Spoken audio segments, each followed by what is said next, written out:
इस बात का भान होना चाहिए कि आज पूर्व राष्ट्रपति मिसाइल मैन के नाम से प्रसिद्ध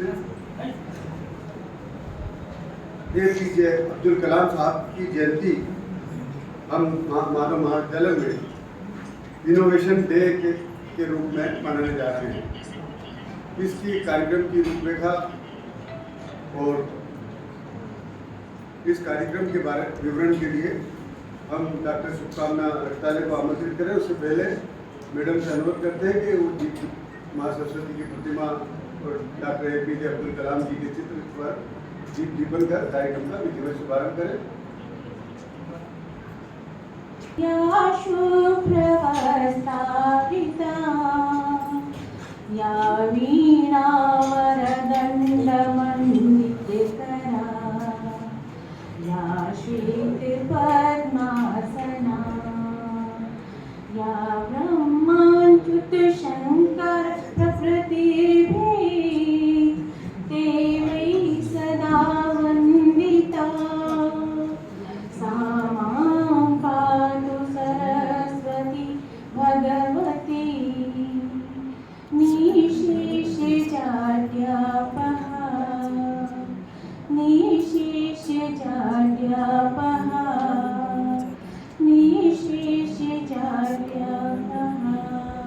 बहुत बहुत धन्यवाद।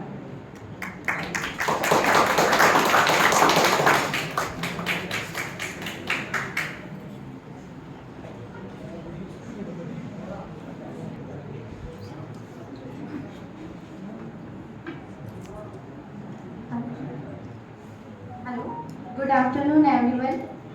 Good afternoon especially to respected teachers, Dr. Kalpana Viren Singh ma'am, Dr. Shobha Mishra madam, Dr. Sanjeev Sharma sir, and Dr. Zafar sir who are there on the dais. And good afternoon also to all the beloved students and my colleagues. जैसा हम सब आज यहाँ इकट्ठा हुए हैं, इसमें हम देख सकते हैं आज हम इनोवेशन डे सेलिब्रेट करने के लिए यहाँ पर इकट्ठा हैं। अब हम सबसे पहले तो ये देखें कि हम आज जो एक साथ हैं ये हम इनोवेशन डे को सेलिब्रेट करने के लिए सेलिब्रेट करने का मतलब है कि हम उसमें इन्वॉल्व हों, उसको पार्टिसिपेट करें। यहाँ कोई लेक्चर नहीं है कि मैं या कोई भी आधे घंटा आपको लेक्चर देगा या कोई सेमिनार जैसा या कोई क्लासरूम नहीं है कि हमने पढ़ाया और आप समझ के चले जाएंगे। यहाँ पे हमको पार्टिसिपेट करना है, इसीलिए इसका आगे लिखा गया है इनोवेशन डे सेलिब्रेशन। इसको अगर हम और रिलेट करें, जैसे अब दिवाली आ रही है, दिवाली आप लोग सब सेलिब्रेट करते हो तो कैसे करते हो? कुछ उसमें पटाखे वगैरह जलाओगे, कुछ घर पे बनाने में मदद करोगे। ऐसा तो नहीं है कि घर पे बता दिया दादा दादी या किसी ने भी कि बेटा ऐसे ऐसे पटाखे जलाना या ऐसे ऐसे गुजिया बनाना और वहीं ख़त्म। उसको जब हम बनाएंगे और करेंगे तभी हम असल मायने में दिवाली को सेलिब्रेट कर पाएंगे। तो इसी तरह आज इनोवेशन डे पे भी हमारा मेन उद्देश्य ये है सेलिब्रेशन का कि आप लोग उसमें पार्टिसिपेट करें। और जैसे दिवाली हम मनाते हैं तो क्यों मनाते हैं? ये याद करने के लिए कि भगवान श्री राम ने क्या किया, रामायण में क्या था, या जो भी अच्छी चीज़ें थी उसे याद करने के लिए हम दिवाली मनाते हैं। ऐसे ही आज का इनोवेशन डे जो है ये हमें याद दिलाता है कि नए आइडिया सोचना, थोड़ा अलग करना और क्रिएटिव होना अब हमारे लिए कितना ज़रूरी और कितना लाभदायक है। आज हम सिर्फ इनोवेशंस या टेक्नोलॉजी को सेलिब्रेट नहीं कर रहे हैं, बल्कि हम सेलिब्रेट कर रहे हैं उस सोच को जो प्रॉब्लम्स को नए तरीके से देखती है। चाहे वो कोई छोटी प्रॉब्लम हो या बड़ी प्रॉब्लम हो, उसके सॉल्यूशन को नए तरीके से सोचना ही इनोवेशन है। क्योंकि कोई भी आइडिया छोटा या बड़ा नहीं होता, बस हमें ज़रूरत है उसको ट्राई करने की, हिम्मत करने की। आप सब यहाँ सोचेंगे इतना इनोवेशन हम क्या इनोवेशन करें या इससे हमें क्या फ़ायदा है। इनोवेशन मतलब नवाचार। कुछ भी नवाचार यदि आप करते हैं तो उसका एक पेटेंट आपको मिलता है, आप पेटेंट का अधिकार ले सकते हैं। पेटेंट मतलब कि एक वो अधिकार जिससे कि आपके अलावा कोई व्यक्ति यदि आपका बनाया हुआ कोई प्रोडक्ट या आइडिया उपयोग करता है तो उसको आपसे लाइसेंस लेने की ज़रूरत होगी और उस लाइसेंस के बदले में वो आपको रॉयल्टी पैसों के रूप में मिलेगी। अब इसी बात को मैं एक छोटे से उदाहरण से समझा देती हूँ। जैसे यहाँ पे बहुत सारी लड़कियाँ हैं। अब ये जो लड़कियाँ हैं, अगर आप लोग कोई पार्टी में जाना है, आपको कोई शादी में जाना है या किसी भी तरह की कोई पार्टी में जाना है, तो आप पैरों में क्या पहन के जाओगे? जूते पहन के जाओगे? सैंडल पहनेंगे? सैंडल पहनेंगे, हील वाली सैंडल। तो आप ही की तरह, जैसे मान लो रश्मि का हम उदाहरण लेते हैं कि रश्मि किसी पार्टी में गई, वहाँ पे जाना, वो गई सैंडल पहन के किसी भी मैरिज गार्डन में। अब उसकी सैंडल में थी हील्स। मैरिज गार्डन में कीचड़ में क्या हो रहा है कि उसकी हील्स बार बार फंस रही। उसने क्या सोचा कि क्यों ना कुछ ऐसा बनाया जाए कि ये हील्स इस तरह से कीचड़ में ना फंसे। ये रियल एग्जाम्पल है, असली में ऐसा हुआ। एक लड़की गई, उसकी हील्स फंस रही थी, ये सोच के उसने प्लास्टिक और पीवीसी को मिक्स करके एक ऐसा छोटा सा सैंडल हील कवर बनाया है, जिसको कि अगर आप सैंडल पे लगा लेते हैं तो फिर वो कहीं भी ऐसे धंसती नहीं है हील। आज वो लड़की, अगर आप गूगल सर्च करोगे तो 100 करोड़ से बड़ी टर्नओवर की कंपनी उसकी हो चुकी, क्योंकि भारत में करोड़ों लोग हैं और करोड़ों लोग करोड़ों सैंडल्स खरीद रहे हैं हील वाली। प्रॉब्लम सबकी सेम है। उस लड़की ने क्या किया, सिर्फ इतना सोचा कि इस प्रॉब्लम पे हम ये सॉल्यूशन कर सकते हैं, उसका पेटेंट करवा के आज वो बिना कुछ किए सिर्फ रॉयल्टी के दम पे इतना माल बेच रही है और खरीद रही है। तो ये सब आप मत सोचो कि ये तो टेक्नोलॉजिकल लोग हैं, हम इनोवेशन क्या कर सकते हैं। यहाँ जितने स्टूडेंट्स बैठे हैं सब इसी तरह, प्रॉब्लम सबको है, उसमें छोटा सा सोच के और हिम्मत करके खुद भी हम इनोवेटर बन सकते हैं। अब आज का हमारा जो प्रोग्राम है वो 4 हिस्सों में हमने करा है। सबसे पहले ये हमारा सेशन है, इसके बाद पोस्टर कंपटीशन है जिसमें स्टूडेंट्स पार्टिसिपेट कर रहे हैं, जो पोस्टर्स बनाएंगे विकसित भारत या फिर इनोवेशन के ऊपर। इसके बाद रंगोली कंपटीशन होगा 1:30 बजे, जिसमें भी यही थीम है। और हमारे यहाँ कुछ लोग हैं जिन्होंने काफ़ी अच्छा इनोवेटिव आइडियाज़ दिए हैं, जिनको हम रिवॉर्ड भी देंगे। तो इस कार्यक्रम की अगली कड़ी में अभी मैं अब प्रिंसिपल मैडम को बुलाना चाहूँगी कि वो अपने विचार व्यक्त करें और हमको गाइड करें।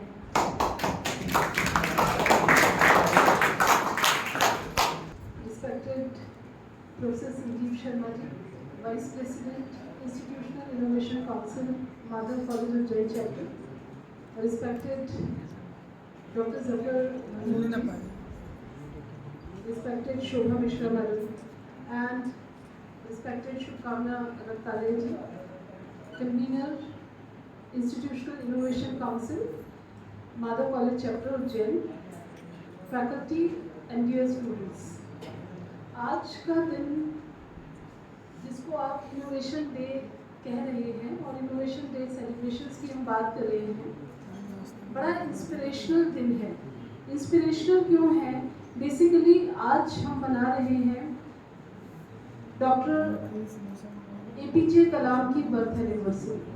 Doctor APJ Kalam was born on 15 October 1931 in Rameswaram. Rameswaram के पास एक छोटे से गांव में आप पैदा हुए। आपके पिताश्री जो जैनुलाब्दीन कलाम जिनका नाम था, आपके पिता एक बोट ओनर थे, मतलब बोट चलाते थे वो रामेश्वरम में, और आपकी माँ जो थी हाउसवाइफ थी। और APJ Kalam was among the 5 siblings. उनके 5 भाई बहन थे। पारिवारिक स्थिति, अगर हम आर्थिक स्थिति की बात करें तो बहुत ख़राब स्थिति थी। APJ कलाम को पढ़ने के लिए न्यूज़पेपर बेचना पड़ते थे, बहुत ही यंग एज से। बहुत यंग एज, जब बहुत छोटे थे APJ कलाम, तो न्यूज़पेपर बेचा करते थे। और न्यूज़पेपर बेचते हुए जब वो न्यूज़पेपर डालते थे लोगों के घरों में, तो उड़ती हुई चिड़िया को देखा करते थे। When he saw the flying birds, तो उनके मन में ये भावना आई कि ये बर्ड फ्लाई कैसे करती है, and from there began his love for flying. अगर आप में से बहुत लोग इंटरेस्टेड हैं तो आज आप गूगल करिएगा फर्स्ट मिसाइल ऑफ इंडिया, और आप जरा उस इमेज को देखिए, आपको समझ आएगा कि जिसको हम अभाव बोलते हैं वो अभाव है ही नहीं हमारे जीवन में। APJ कलाम साहब एक साइकिल के ऊपर एक स्ट्रक्चर को उठा के ले जा रहे हैं, और वो स्ट्रक्चर जो था वो भारत की पहली मिसाइल बनी। APJ कलाम साहब विक्रम साराभाई जी के पास गए, and he was sitting outside his chamber. Vikram Sarabhai के पास पहली बार वो आप लोगों ने robot boy missile boys of India ये सीरीज देखी है नेटफ्लिक्स पे या कहीं भी? मैं आपको दिखाना चाहती हूँ, मैं आपके लिए एक दिन ज़रूर डाउनलोड करूँगी उसे नेटफ्लिक्स से, मैं भूल जाती हूँ, मैं आपको दिखाना चाहती हूँ फ्री ऑफ कॉस्ट यही कि आप देखें कि मिसाइल बॉयज ऑफ इंडिया क्या है, और तब आपको समझ में आएगा कि भारत के जो जिसको बोलते हैं ना, जिसको हम एक दुहाई देते हैं कि अभाव है मेरे जीवन में, मैं ये इसलिए नहीं कर सकता कि मैं उज्जैन में पैदा हुआ या उज्जैन के पास किसी छोटे से गांव में पैदा हुआ। मेरे पिताजी बहुत बड़े कुछ नहीं हैं, ये हम अपने को दुहाई देते हैं, किसी और को नहीं, खुद को कहते हैं। परंतु मैं आपको बताती हूँ, एपीजे कलाम के जीवन को अगर आप देखेंगे तो आपको समझ में आएगा, बड़ा ही इंस्पिरेशनल जीवन है। एक लड़का जिसके पास में जो टेलीकॉम का विक्रम साराभाई ने लिखा था कि मैंने एक लड़के को देखा जो मेरे ऑफिस के बाहर खड़ा था, टेलीकॉट का पैंट पहना हुआ और टेलीकॉट की शर्ट जो थी बहुत नीटली उसके पैंट में टक थी, मतलब पैंट शर्ट को इन करके बहुत विधिवत डिसिप्लिन में वो लड़का खड़ा था। तेल लगे हुए उसके बाल थे और उसके बाल बड़ी ही उसकी पहचान थे, और वो लड़का बहुत चुपचाप खड़ा था। मैंने उससे पूछा कि क्यों खड़े हो यहाँ, तो उसने कहा कि मैं इंटरव्यू देने आया हूँ, मैं मिसाइल बनाना चाहता हूँ। एपीजे कलाम को अंदर बुलाया गया, विक्रम साराभाई ने उनका इंटरव्यू किया। आप विक्रम साराभाई को होपफुली जानते हैं, इसरो के संस्थापक विक्रम साराभाई। तो विक्रम साराभाई ने उनका इंटरव्यू किया और एपीजे कलाम को उन्होंने जो बातें पूछी उससे उन्होंने कहा कि मैं मिसाइल कब बनाऊंगा। विक्रम साराभाई ने कहा शायद कभी नहीं, क्योंकि तुम में वो इंटेलेक्ट ही नहीं है कि तुम कभी बना पाओगे, इसलिए मिसाइल बनानी है तो मेरे पास जगह नहीं है अभी मिसाइल बनाने के लिए। तो एपीजे कलाम को उन्होंने कहा कि नौकरी करना चाहोगे? एपीजे कलाम सेड नो, मुझे आपके साथ काम नहीं करना है, क्योंकि मेरा सपना तो वही है कि मेरे को मिसाइल बनाना है, हवा में उड़ाना है और हवा में उड़ना है, मैं क्यों करूँ आपके यहाँ नौकरी। वो बाहर जाके बैठ गए। सुबह से दोपहर से शाम हो गई, विक्रम साराभाई अपने ऑफिस से बाहर नहीं आए। लेकिन तो विक्रम साराभाई ने कहा कि आप जाएं, आप मिसाइल बनाना चाहते हैं, बिल्कुल जाएं और कभी लौट के ना आए, मेरे पास तो नहीं ही आए, क्योंकि मेरे पास आपके लिए कोई जगह नहीं है। APJ Kalam was sitting outside the chamber. सुबह से रात हो गई और रात को जब विक्रम साराभाई निकल के आए तो उन्होंने देखा कि एपीजे कलाम तो वैसे ही बैठे हुए हैं, वैसे ही टेलीकॉट का पैंट, वैसे ही उस पैंट के अंदर शर्ट पूरी नीटली टक, वैसे ही तेल लगे बाल और वैसे ही अलर्ट मुद्रा में वो बैठे थे। तो उन्होंने कहा कि क्यों, तुम्हें तो मिसाइल बनानी थी, गए नहीं? मिसाइल बनाने में थोड़ा देर हो गया होगा। तो एपीजे कलाम साहब कि गुरुदेव आप ही के साथ काम करना है, मिसाइल वगैरह बनी तो बन ही जाएगी। तो उस दिन Vikram Sarabhai said that this boy will be the next missile man of India, ये लड़का नेक्स्ट मिसाइल मैन होगा, क्योंकि इसकी वो डेडिकेशन मैंने देखी।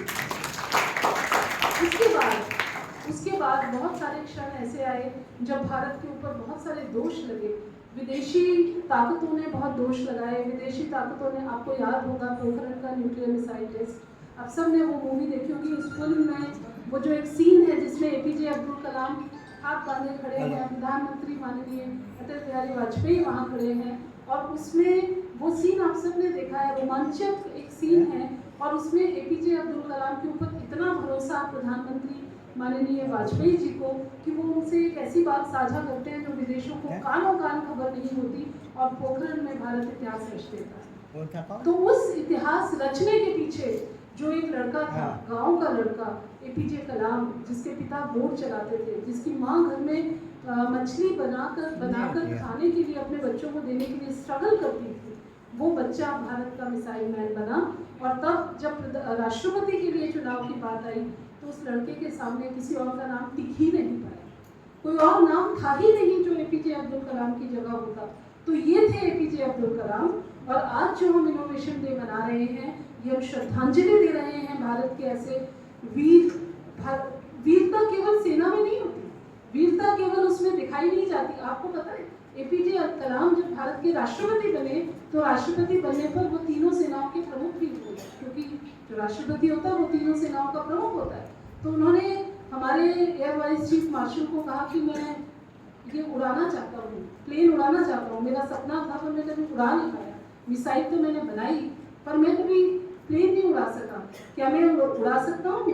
तो एयर चीफ वाइस मार्शल जो थे उन्होंने बोला हाँ आप उड़ा सकते हैं, बैठिए, मैं बैठता हूँ, मैं उड़ाता हूँ, आप मेरे साथ बैठिए। उन्होंने कहा वो उड़ाना थोड़ी हुआ, आप पहले एक काम करिए, आप मुझे सिखाइए, 1 महीना मैं आपसे सीखूंगा और फिर मैं खुद उड़ाऊंगा। उन्होंने सीखा, इतनी इस आयु में भी, जो उनकी आयु थी 70-75 साल, उसमें उन्होंने सीखा और सीख कर वो खुद प्लेन को उड़ा के गए और उन्होंने जो एयरफील्ड था उसमें वो सारी हरकतें की, वो सारी प्लेन के साथ में एक्सपेरिमेंट्स किए जो कोई यंग 26, 28, 30 साल का लड़का करता है। ये थे एपीजे कलाम, ये थी उनकी काम करने की शक्ति। और इसमें सबसे इम्पोर्टेंट ये है कि वो लड़का एक गांव का लड़का था, वो गांव से आए थे, उनके पीछे कोई मल्टी मिलियनियर का हाथ नहीं था, वो किसी बहुत बड़े व्यक्ति के बेटे नहीं थे। तो इसलिए, और रामेश्वरम जिसमें एक बहुत छोटे से गांव से वो आते थे। तो आज ये जो दिन है ये समर्पित है एपीजे कलाम को। आज के दिन हम बात करते हैं इनोवेशन की। आपको पता होगा 2 शब्द होते हैं, one is invention, another is innovation. Invention का मतलब है कुछ नया इजाद करना और इनोवेशन का मतलब है उस नई इजाद को प्रयोग में ले आना। तो प्रयोग धर्मिता जो है, प्रैक्टिकलिटी जो है, एक्सपीरियंशियल लर्निंग जो है, वो इनोवेशन है। इनोवेशन केवल किसी चीज़ को लेबोरेटरी में बना देना नहीं है। आप एक, अगर आप कॉमर्स के स्टूडेंट हैं तो आप एक फाइनेंशियल मॉडल बना दें, वो इन्वेंशन है। पर आप उसे एक्सपेरिमेंट करके मार्केट में उतार दें, वो इनोवेशन है। विज्ञान का छात्र अगर केमिस्ट्री की लैब के अंदर मॉलिक्यूल बना दे तो वो इन्वेंशन है, बट बकवास है, किसी काम की नहीं है। जब तक वो इन्वेंशन हमारे किसी काम ना आ जाए, सोसाइटी में ना पहुंच जाए और लैब टू मार्केट का सफर न तय कर ले, तब तक वो इन्वेंशन किसी काम की नहीं है। तो आज बात हो रही है इनोवेशन की, आज बात हो रही है ऐसे प्रयोगों की जहां ये प्रयोग जो है वो मार्केट में धरातल पर आ पाएंगे। और उन प्रयोगों को, एक्सपेरिमेंट्स को करने के लिए आपसे बढ़िया कोई टूल नहीं है। मैं आपको टूल इसलिए बोल रही हूँ, आप में से कुछ लोग इस पर बुरा भी मान सकते हैं कि हमको टूल बोल रहे हैं, पर मैं टूल आपको इसलिए कह रही हूँ क्योंकि आप ही वो हथियार हैं जो इस इनोवेशन को इजाद भी कर सकते हैं और इस इनोवेशन को इस्तेमाल भी कर सकते हैं। फिर से बार बार हम कहते हैं युवा उत्सव चल रहा है और हम बार बार कहते हैं कि तरुणाई में और युवाओं में वो दम है कि वो नदियों की डायरेक्शन। आपको पता होगा कि महाविद्यालय में बिजनेस इंक्यूबेशन सेंटर सृजन स्थापित हो चुका है। ये सेक्शन 8 कंपनी है। ऑफिशियल डिक्लेरेशन इसलिए नहीं कर रही हूँ क्योंकि अभी इसमें ऑफिशियल डिक्लेरेशन में 5-7 दिन का समय शेष है। एक बार हमको ऑफिशियल डिक्लेरेशन मिल जाए न्यू दिल्ली से, उसके बाद ये आप अखबारों में भी पढ़ेंगे और सब जगह ये महाविद्यालय प्रदेश का दूसरा महाविद्यालय होगा जहां पे business incubation company as section 8 company है। शासकीय महाविद्यालयों में ये पहला होगा। IHE institute of excellence in higher education एक अनदर गैजेट के तहत बना हुआ इंस्टीट्यूट है, वो पहला है। और हम जो हमारे प्रकार के एफिलिएटेड कॉलेजेस हैं उसमें हम फर्स्ट होंगे। Will be the first college to have this Srajan Business Incubation Center as Section 8 company. आप कहेंगे इसका क्या फायदा होगा हमें? इसका ये फायदा होगा कि MSME द्वारा मिलने वाली सारी ग्रांट्स आपको अवेलेबल होंगी। आप लिखेंगे कि मैं एक ऐसे महाविद्यालय में पढ़ता हूँ जहाँ पे सेक्शन 8 कंपनी सृजन है, ये उसका यूनिक ID नंबर है और इस यूनिक ID नंबर पे मैं ये काम करना चाहता हूँ, मुझे 1 लाख रुपए की ग्रांट की आवश्यकता है। MSME आपको डायरेक्ट ग्रांट देगा, हम बीच में भी नहीं होंगे। MSME आपको वो ग्रांट देगा, वो आपके पास आएगी, आप उस ग्रांट का इस्तेमाल करेंगे। नीति आयोग आपको ग्रांट देगा, आप उसका इस्तेमाल करेंगे और नए प्रोडक्ट्स बनाएंगे। बहुत हो गया दूसरों की नौकरी करना, दूसरों को नौकरी देने वाला बनिए। नौकरी दीजिए, कीजिए मत। आप में वो क्षमता है कि आप दूसरों को नौकरी दे सकते हैं। निकट भविष्य में जो हमारा नियर फ्यूचर है, हमारा सपना है, we the faculty of Madhav college Ujjain and I the principal of Madhav college Ujjain, हम सब मिलकर आपके लिए ये सपना देखते हैं कि हमारे कॉलेज में भी एक अडानी अंबानी जैसा कोई इंक्यूबेटर निकले। आप देखिए धीरू भाई अंबानी क्या थे। धीरू भाई अंबानी ने अपना काम शुरू किया था एक छोटी सी जगह से, सूरत में, आप सबको पता है। और उसके बाद आज अंबानी ज़्यादा लीडर्स आज लीडर हैं। क्या किसी ने मुकेश अंबानी के पिता से पूछा होगा कि कभी वो इतने एशिया के सबसे बड़े करोड़पति के, सबसे बड़े मल्टी मिलियनियर के रूप में हमारे सामने होंगे? क्या कभी किसी ने विनी बंसल से पूछा होगा कि विनी बंसल इतने बड़े कैसे बन जाएंगे? छोटी छोटी चीजों से सबक लेकर, जैसे अभी शुभकामना जी बता रही थी, इसी प्रकार असंख्य एग्जाम्पल्स हमारे बीच में हैं। चाहे वो ज्वेलरी डिजाइनिंग हो, चाहे वो कपड़ों की टेक्सटाइल प्रिंटिंग हो, असंख्य सॉफ्ट टॉयज हो, गमले बनाना हो, स्ट्रॉ से चीजें बनाना हो। अरे अभी मैंने I have come across a company on Amazon, मैं कुछ खरीद रही थी, अमेज़न में मुझे एक कंपनी मिली, कंपनी का नाम है बीको, BECO। ये बीको जो है बांस की चीज़ों से, बांस का जो स्क्रैप होता है ना बचा हुआ, उस स्क्रैप से टिश्यू पेपर, डिजाइन, बकेट्स, पता नहीं क्या क्या बना रही है, बहुत सारी चीज़ें बना रही है, टूथपेस्ट, टूथब्रश, बहुत सारी चीज़ें बना रही है। And Beco is become a unicorn. Unicorn आप जानते हैं ना, 1 मिलियन कंपनी जब हो जाती है तो उसे यूनिकॉर्न बोलते हैं। ये बीको जो एग्जिस्टेंट ही नहीं थी पिछले साल, जिसका अभी तक कोई शेयर मार्केट में नहीं आया, वो यूनिकॉर्न कंपनी बन चुकी है। और इसके यूनिकॉर्न बनने के पीछे का आइडिया क्या है? वो अभिनव आइडिया, वो नवाचार, कि भाई ये जो स्क्रैप है इसको लोग फेंक देते हैं, क्यों ना मैं स्क्रैप से टिश्यू पेपर बना लूँ, क्यों ना मैं स्क्रैप से कुछ बना लूँ। आप भी बना सकते हैं और महाविद्यालय आपकी हर संभव सहायता करने के लिए तैयार है।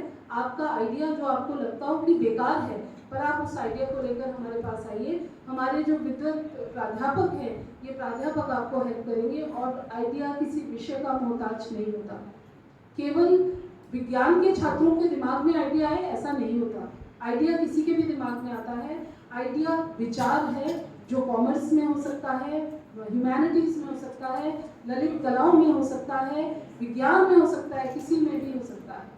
ठीक है, तो उस विचार को लेकर हमारे पास आइए, आपका स्वागत है। हम बिल्कुल अपने दोनों खुले हाथों से और अपनी खुली आंखों से आपका स्वागत कर रहे हैं कि आप आइए। काश कि कुछ नवाचार हम इंक्यूबेट कर पाएं, ये हमारी अपनी मंशा है। हम सब इस कॉलेज के 60-70 टीचर्स आपके साथ हैं, बहुत विद्वान टीचर्स हैं, आपकी बिल्कुल हेल्प करेंगे। आप आइए। लेकिन अगर आप अपने आइडियाज़ को, आपके गांव में असंख्य आइडियाज़ भरे पड़े हैं, मम्मी पापा से पूछिए, कहीं पे सीड्स हैं, सीड टेक्नोलॉजी, जिस सीड टेक्नोलॉजी पे वंदना शिवा पद्म विभूषण पा जाती हैं नवधान्या पे, वो सीड टेक्नोलॉजी तो आपके घरों में है। आप अगर वंदना शिवा का आर्टिकल पढ़ेंगे तो आप कहेंगे कि इसमें क्या नई बात हुई, ये तो मेरे दादाजी भी जानते थे, ये तो मेरी दादी जानती थी, नानी जानती थी।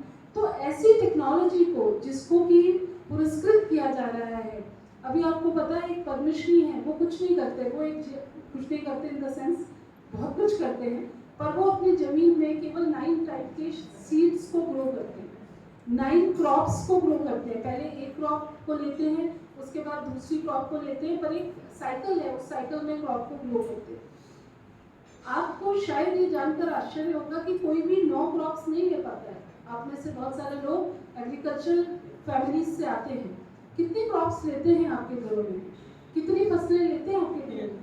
2 से 3, 4 या 5 3 तक, अधिकांश 3 लेते हैं, लेकिन वो 9 क्रॉप्स लेते हैं।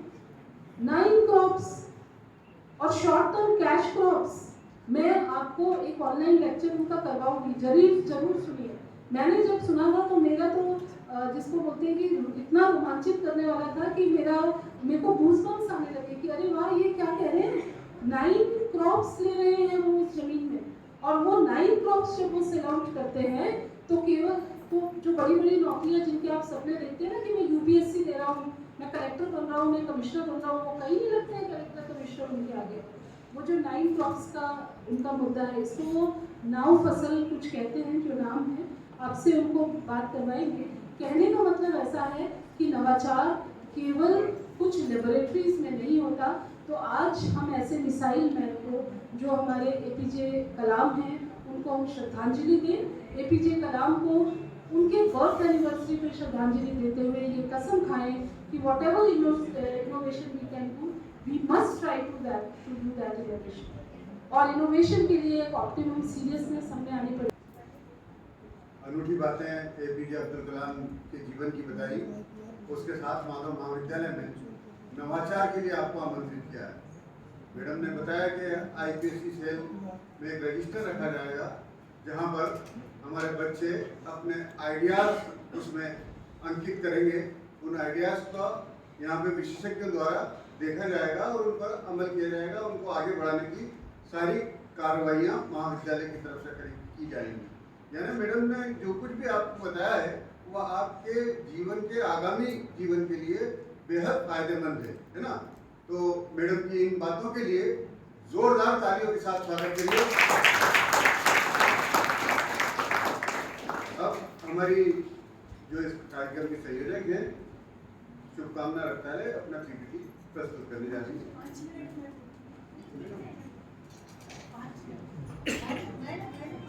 हमारी मैडम तो यहाँ से चली गई है बहुत अति आवश्यक कार्य के लिए, परंतु जो यहाँ बहुत प्यारे बच्चे बैठे हैं उनके लिए और यहाँ जो सम्मानित मंच है हमारे आईआईसी के वाइस प्रेसिडेंट कन्वीनर और इतने लब्ध प्रतिष्ठित प्रोफेसर, कॉमर्स के प्रोफेसर हैं यहाँ पर और हाँ बीबीए डिपार्टमेंट के कंप्यूटर सेक्शन के हमारे शिक्षक संघ के अध्यक्ष डॉक्टर नीरज सारवान सर हैं, हमारे जिले के नोडल अधिकारी डॉक्टर संभाग के नोडल अधिकारी डॉक्टर केशव मणि शर्मा जी हैं और जितने भी हमारी स्टीम्ड फैकल्टी है उन सबको इस पावन अवसर पर बहुत बहुत बधाई, क्योंकि आज डॉक्टर एपीजे कलाम जी का जन्मदिन है, जो कि धनुष कोटि एक छोटी सी जगह के बालक थे और पूरा विश्व उन्हें जान गया, ऐसा उन्होंने जीवन जिया। चूँकि मैं भारतीय ज्ञान प्रकोष्ठ परंपरा से भी बहुत ज़्यादा संबंधित हूँ, तो मैं ये बताना चाहूँगी बच्चों को वैज्ञानिक महान थे और अगर हम कहें कि वो एक बहुत बड़े ऋषि थे हमारे इस सदी के, तो अतियुक्ति नहीं होगी। जिन ऋषियों का नाम हम बृहद संहिता के रूप में या भारद्वाज ऋषि या अत्रि ऋषि या याज्ञवल्क्य ऋषि, इन ऋषियों के नाम जो सुनते हैं, जितना ज्ञान विज्ञान उनके अंदर भरा था, समझ लीजिए वैसे ही ज्ञान से लबरेज हमारे डॉक्टर एपीजे कलाम थे, जो केवल और केवल अपने जीवन के लिए इस पृथ्वी पर नहीं आए थे, हजारों करोड़ों लोगों के जीवन को सुधारने के लिए आए थे। 2000 में जब मैंने अग्नि की उड़ान उनकी पुस्तक पढ़ी तो मैं इतनी प्रभावित हुई कि मैंने तुरंत एक बहुत सुंदर कविता लिखी और राष्ट्रपति भवन भेजी और फिर राष्ट्रपति भवन से उसका प्रशस्ति पत्र भी आया। वो लेटर आज भी मेरे पास अनमोल रत्न की तरह रखा है। और सबसे बड़ी बात, उसमें जो जो बातें लिखी थी मैं उससे प्रभावित हुई, क्योंकि मैं दर्शन की प्रोफेसर हूँ। उसमें वेद और उपनिषदों के डायलॉग लिखे थे और जब उनसे पूछा गया कि आपने विवाह क्यों नहीं किया, आपका वंश कैसे चलेगा, तो उन्होंने कहा नहीं, मेरे जो आविष्कार है वही मेरी संतति बढ़ाएंगे और मैं इन्हीं के द्वारा जाना जाऊंगा। और वाकई जब हम उन्हें मिसाइल मैन कहते हैं तो सच में उनके जो प्रक्षेपास्त्र हैं उन्हीं के द्वारा ही हम आज उन्हें जान रहे हैं। उस कविता के जो 3 पंक्तियां मैं सुना रही हूँ। रामेश्वरम का यह दृष्टा भूतल पर क्रांति मचाएगा, पृथ्वी नाथ अग्नि भी रस्ता, जाने क्या क्या सपने बुनता, भारत की वैज्ञानिक दृष्टि कितने कितने ग्रंथ भी रचता, अपनी संतति की रक्षा में प्रक्षेपास्त्र मिसाइल दृष्टा, वायु गति की और प्रणोदन, डॉक्टर एपीजे कलाम की स्पंदन, भारत का यह सुंदरतम हृदय, सफलतम वैज्ञानिक विग्रह, मानवता के लिए ही जीता, मानवता के लिए ही मरा। और जो नवाचार और प्रौद्योगिकी की बात उन्होंने की और उस नवाचार के लिए हमारी रक्ताले मैडम ने और मैडम ने बहुत सारा बात बताया। बस मैं उन्हीं की पुस्तक का उनके 2 अंश कोट करूंगी। पहला, उनका मानना था कि नवाचार समावेशी होना चाहिए। कलाम ने माना कि नवाचार कहीं से भी आ सकता है। उन्होंने सभी पृष्ठभूमि के लोगों को अपने विचारों और सपनों को आगे बढ़ाने के लिए प्रोत्साहित किया। उन्होंने युवा लोगों के बीच नवाचार को बढ़ावा देने के उद्देश्य से कई पहलें शुरू की, जिनमें ignite innovation in science pursuit for inspired research कार्यक्रम भी शामिल है। और दूसरे, कलाम का मानना था कि नवाचार टिकाऊ होना चाहिए। उन्होंने माना कि भारत का विकास टिकाऊ होना चाहिए तथा उन्होंने नवाचार को प्रोत्साहित किया जो पर्यावरण के अनुकूल, सामाजिक रूप से जिम्मेदार था। कलाम के हरित भारत मिशन और राष्ट्रीय सौर मिशन सहित स्थायी नवाचारों को बढ़ावा देने के उद्देश्य से उन्होंने कई पहलें शुरू की। आज हमने उन्हें सूत की माला पहनाई है। वे समझ लीजिए वे गांधीवादी वैज्ञानिक थे। गांधी जी के बहुत सारे विचारों का उन्होंने अनुगमन किया और उन्होंने राष्ट्रीय एकता के लिए संदेश भी दिया कि भारत के विकास के लिए राष्ट्रीय एकता अति आवश्यक है। अलग अलग संस्कृतियों, भाषाओं और धर्मों के साथ यह एक ऐसा विविध देश है जिसमें भारत की विविधता ही उसकी एकता और उसकी तेजस्विता है।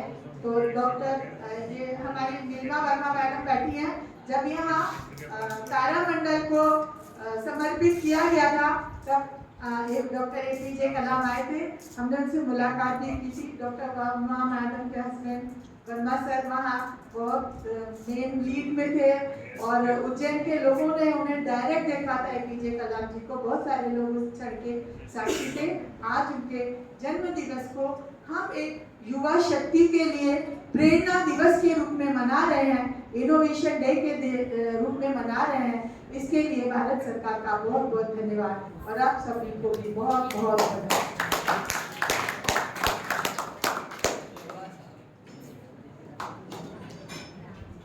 थैंक यू मिश्रा मैडम, आपने APJ अब्दुल कलाम के ऊपर इतनी अच्छी बातें बताई। अब एक छोटी सी 5 मिनट की PPT है जिसमें हम आपको बताएंगे कि किस तरह के, जैसे मैं अभी बता रही थी, अभी जैसा मैडम ने बताया, अगर वो जिस लड़की की हील वाला इनोवेशन जिसकी 100 करोड़ की अब कंपनी है, यदि वो अपनी फ्रेंड को बोलती कि मैं ऐसा कुछ सोच रही हूँ तो जरूर उसके दोस्त सब उस पर हंसते कि इससे ये क्या कर लेगी, पर उसने अपने सपने को पूरा करने की हिम्मत रखी और एक इतनी छोटी सी चीज से आज वो करोड़ों की ओनर है। ऐसे ही कुछ इनोवेशंस मैं आपको बताती हूँ।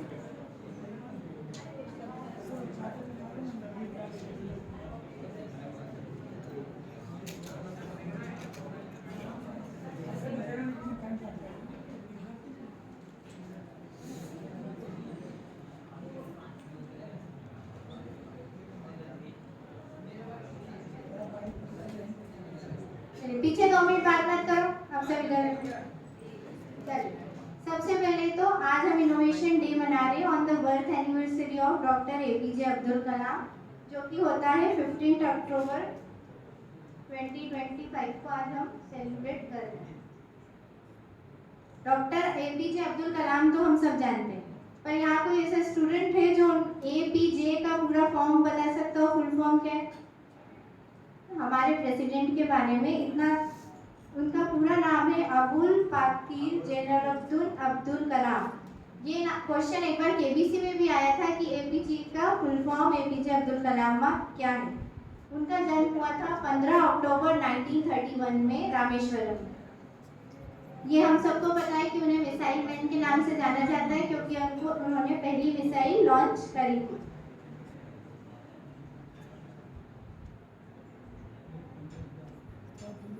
अभी हम लोग ये देख रहे हैं कि जैसा मैडम ने बताया इन PPT में वही है, इसलिए मैं इसे आगे कर रही हूँ कि उनके पास कोई बैकग्राउंड नहीं था इनोवेशन का, जैसे आप हो वैसे ही वो थे, फिर भी उन्होंने आज उनके बारे में पूरा सभी लोग जानते हैं। जबकि अगर देखें उनका जन्म था 1931, 100 सालों के बाद भी उनको याद किया जाएगा।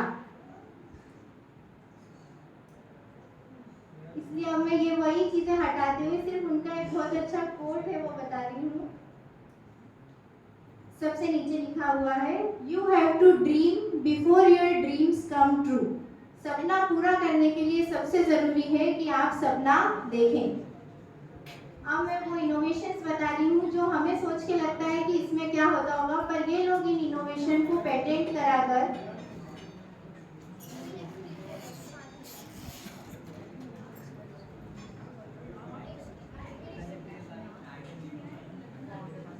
ये जो दिख रहा है स्क्रीन पर, ये क्या है? ध्यान से देखो, बहुत ज्यादा जरूरी आपके काम की चीजें। ये स्क्रीन पे एक फोटो दिख रहा है आपको, क्या है ये? पेपर को अटैच करने के लिए एक ये पिन बनाई गई। अब हम सोच भी नहीं सकते हैं कि ये जो पिन बनाई है वॉल्टर हंट ने USA में, इन्होंने इसको बनाकर इसके पेटेंट के लिए अप्लाई करा। वो पेटेंट उनको मिला क्योंकि उनका आइडिया था। इस पिन की सबसे खास बात क्या है, हम स्टेपलर भी कर सकते हैं, ऑल पिन भी लगा सकते हैं। पर उसमें उन्होंने नवाचार ये किया कि इस पिन को लगाने से आपके पेपर पे कोई नुकसान नहीं होता, कोई छेद नहीं होता। तो इस पिन की फिर ये भी आज 100 करोड़ से बड़ी कंपनी के मालिक हैं, यानी इनकी रॉयल्टी इससे ज़्यादा आती है सिर्फ एक पेपर पिन बना के उसका पेटेंट करवाने से। इसके बाद ये वो काफ़ी पुराना इनोवेशन है, 1800 की बात थी। अब मैंने एक एग्जांपल बहुत लेटेस्ट वाला इसमें दिया है जो कि 2019 में हुआ है, जिसमें एक ऑटो वाला, सिंपल ऑटो वाले ने अपने ऑटो के ऊपर सोलर पैनल लगाया है, जिससे कि वो इलेक्ट्रिसिटी से चलता है, ना उसे पेट्रोल लगता है ना सीएनजी। ये तो उसका बहुत छोटा सा फायदा था। इसके बाद उसने अपनी इस टेक्नोलॉजी को पेटेंट कराया और अब एक बहुत बड़ी बड़ी जो ऑटोमोबाइल्स कंपनियां हैं उन्होंने उससे लाइसेंस लेके अब वो इस तरह के ऑटो बना रही है।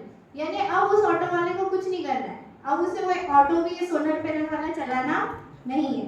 अब वो सीधे जो लाखों करोड़ों रुपए रॉयल्टी महिंद्रा या टाटा उसको देगा वो लेगा और अपने इनोवेशन के जरिए वो इस तरह से आगे बढ़ाए। और ये भारत के ही है? हाँ, ये इंडिया का ही। इसके बाद एक ही इनोवेशन है फोल्डिंग इलेक्ट्रिक केटल का। ये भी अगर हम किसी को बोले तो अभी हमें सोचने में वो लगता है, पर अगर हम सोचें कि इसको करें कि इसको आप कहीं भी ले जा सकते हैं, किसी को गर्म पानी कहीं चाहिए कुछ चाहिए, ये भी अब एक इनोवेशन था। इसके बाद अभी 2022 का सबसे लेटेस्ट इनोवेशन है बनाना लीफ का। पूरे वर्ल्ड में, इंडिया में ही नहीं पूरे वर्ल्ड में चल रहा है कि प्लास्टिक फ्री हम लोग रहे, प्लास्टिक कम से कम यूज करें।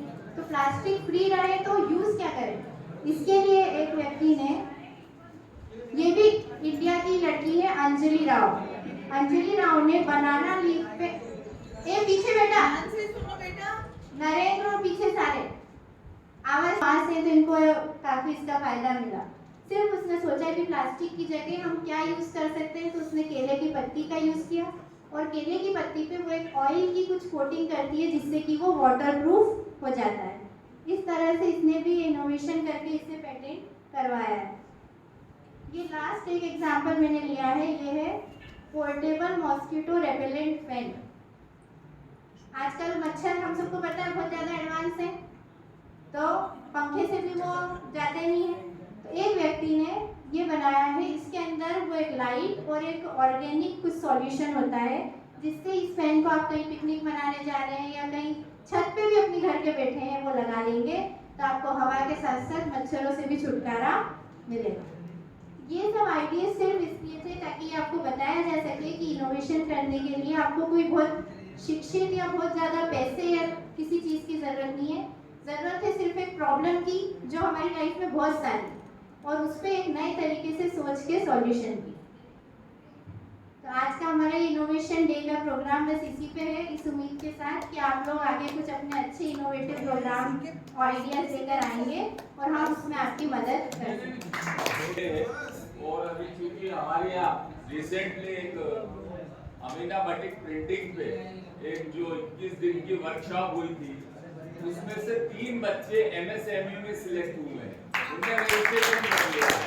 ये इनोवेशन सबसे बड़ा तो हमारे करियर गाइडेंस से शुरू हो गया है।